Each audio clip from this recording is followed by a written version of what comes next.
For a moment, the hospital ward felt frozen in time.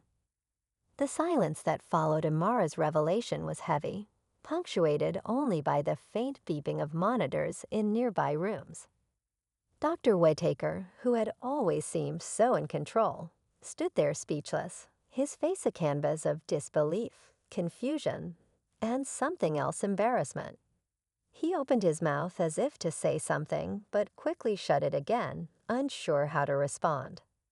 The staff members around them exchanged glances, their eyes wide with shock.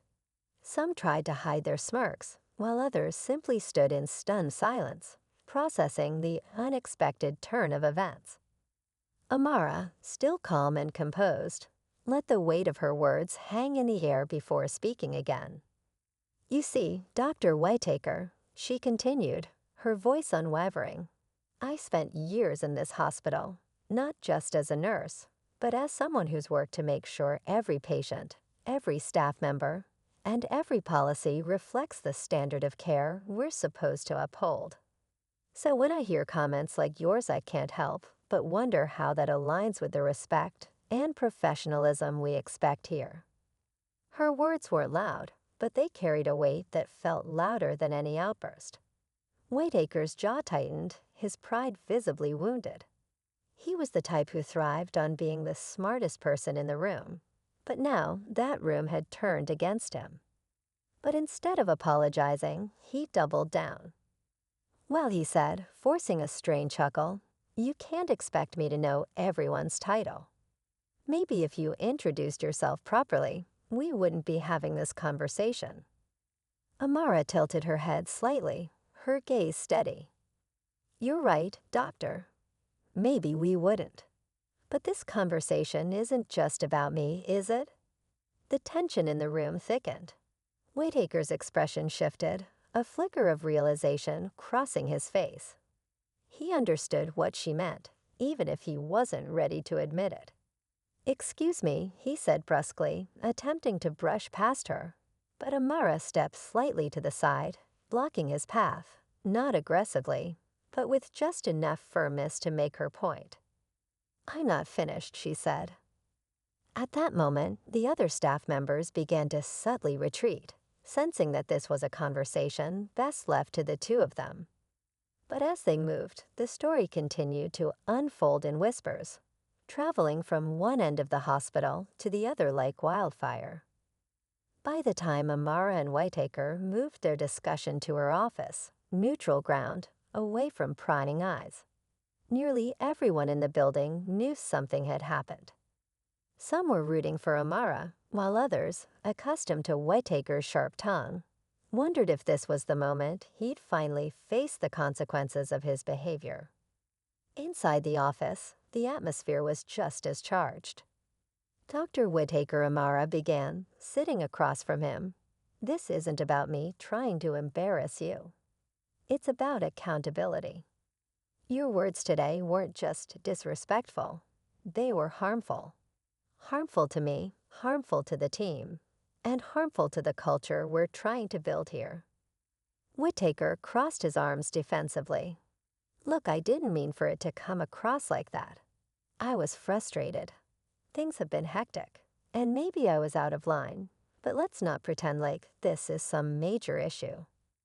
Amara leaned forward slightly, her tone remaining calm but firm. "It is a major issue. Because if you're willing to treat me like that, someone with authority, then how do you treat those who don't have the same power? The nurses, the interns, the staff who already struggle to feel seen and respected in this environment." For a moment, Whittaker didn't respond. He looked away, his jaw tight, as if he were searching for a way to deflect her words. But Amara wasn't finished. "Do you even know what it's like to work twice as hard just to be seen as capable? To walk into a room and immediately feel underestimated because of how you look, where you come from, or the color of your skin? Because I do. Every day. And the people who work here, especially those who look like me, deserve better than what you gave them today." Her words cut through the air like a blade. Whittaker's posture stiffened, but he didn't interrupt.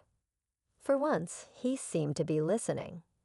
Amara paused, letting her words sink in before continuing. I didn't get to where I am because someone handed me a title. I earned it. And I earned it despite facing challenges you can't even begin to imagine. So when you question my competence, when you belittle me in front of my peers, you're not just undermining me. You're undermining the work I've done and the respect I've fought for. Whittaker's face softened, just slightly. The bravado he carried earlier seemed to waver under the weight of her words. But before he could respond, there was a knock on the door. A young nurse poked her head in, her expression hesitant. "I'm sorry to interrupt," she said, glancing nervously between the two. "But there's an emergency in the ICU. We need both of you." Amara and Whittaker exchanged a look, the tension momentarily set aside. Without another word, they both stood and followed the nurse out of the office, their personal conflict put on hold as they stepped back into their roles as medical professionals. But the unresolved tension between them lingered, hovering in the air like a storm cloud. Whittaker's silence said more than any words could, and Amara knew that while this conversation might have ended, the real battle for change was just beginning. As they approached the ICU, the chaos of the emergency pulled them into action, their personal grievances overshadowed by the need to save a life. Yet in the back of Amara's mind, she knew this was far from over. There was still more to confront, more to address, and more to prove, not just to Whittaker, but to everyone watching. The story wasn't finished.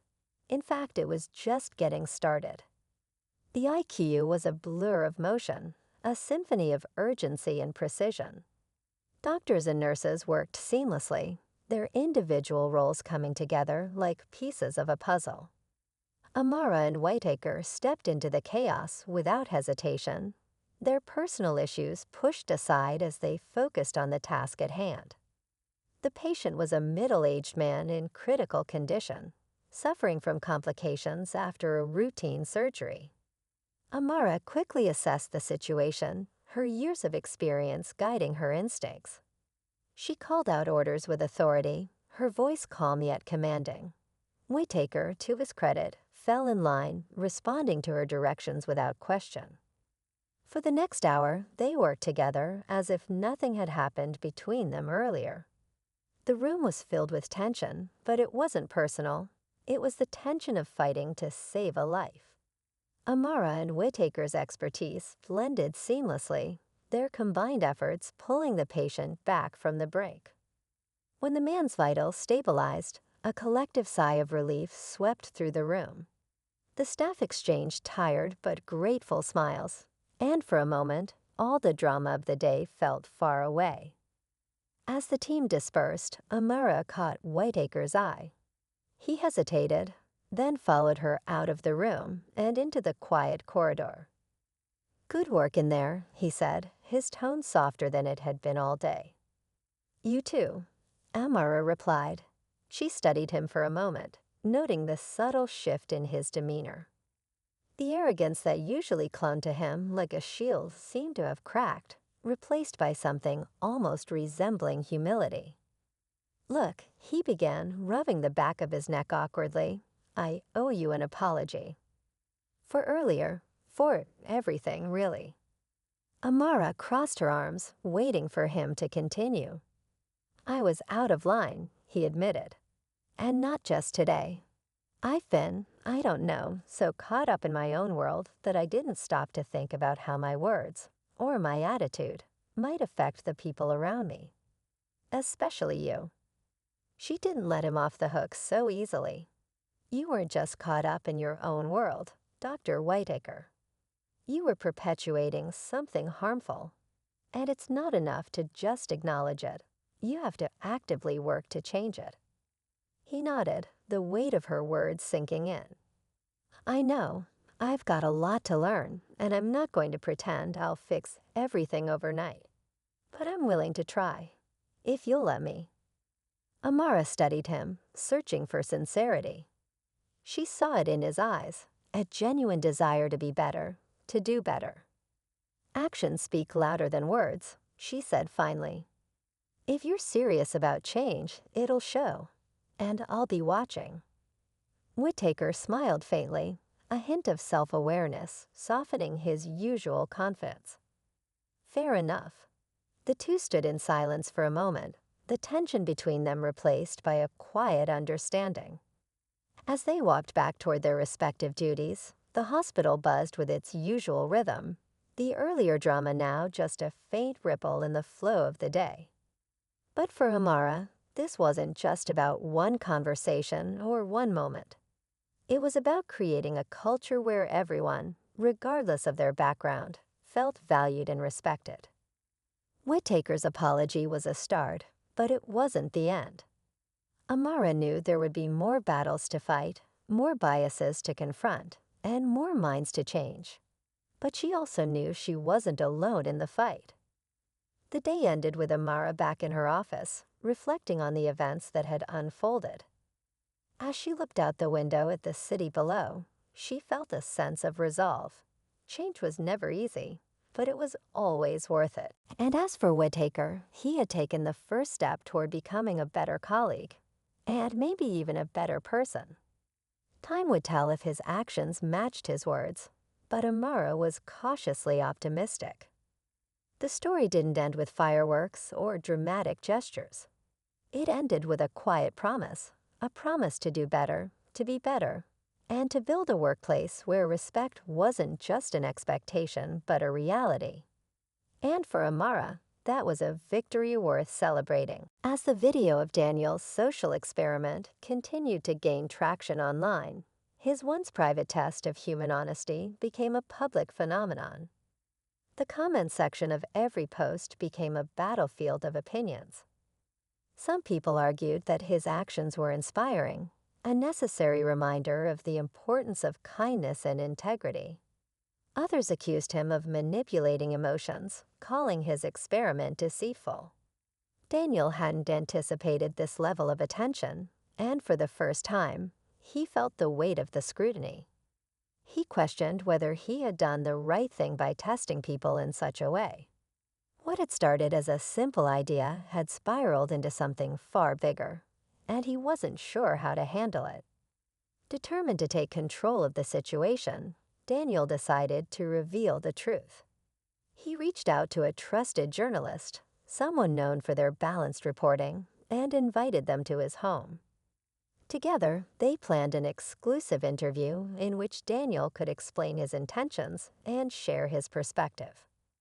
When the interview aired, Daniel opened up about his reasons for conducting the experiment. He spoke about his curiosity regarding human behavior, his desire to understand how people treat someone they perceive as vulnerable, and the profound moments of kindness he had witnessed along the way. He acknowledged the controversy and admitted that he hadn't fully considered how his actions might affect others, especially those who were caught on camera without their consent. The response to the interview was immediate and mixed. Some people appreciated his honesty and the lessons he had learned, while others remained critical, accusing him of using his wealth and privilege to toy with people's emotions. But what mattered most to Daniel were the quieter voices, the ones who reached out to share their own stories of kindness, honesty, and the struggles they faced in their daily lives. One email in particular stood out to him. It was from the girl in the hoodie, the one who had given him her own money when her friend refused to return his. She wrote about how that moment had stayed with her, how it made her realize the power of standing up for what's right, even when it's uncomfortable. She thanked Daniel for the lesson, even if she hadn't fully understood his intentions at the time. Daniel smiled as he read her message. It was a reminder that for all the noise and controversy, there were still meaningful connections and moments of understanding that came from his experiment. In the days that followed, Daniel decided to take his lessons to heart. He made a substantial donation to several organizations that supported the visually impaired and other vulnerable communities, ensuring that his actions could lead to tangible, positive change. He also took time to reflect on his own behavior, vowing to approach the world with more empathy and humility moving forward. As the online buzz around his experiment began to fade, Daniel returned to his life, forever changed by what he had experienced. He had set out to test the honesty of others, but in the end, he had uncovered truths about himself. He had seen the best and worst of human nature, but more importantly, he had learned that even in a world filled with doubt, there was still room for hope, compassion, and connection. And so Daniel closed this chapter of his life, not with a sense of finality, but with a renewed belief in the complexity and beauty of humanity. His story wasn't about proving a point or drawing conclusions. It was about the journey, the questions, and the moments that made him stop and think. As the camera pans away, leaving Daniel standing by the window of his penthouse, gazing at the city lights, one thing is clear. The experiment may have ended, but the lessons would stay with him and his audience forever.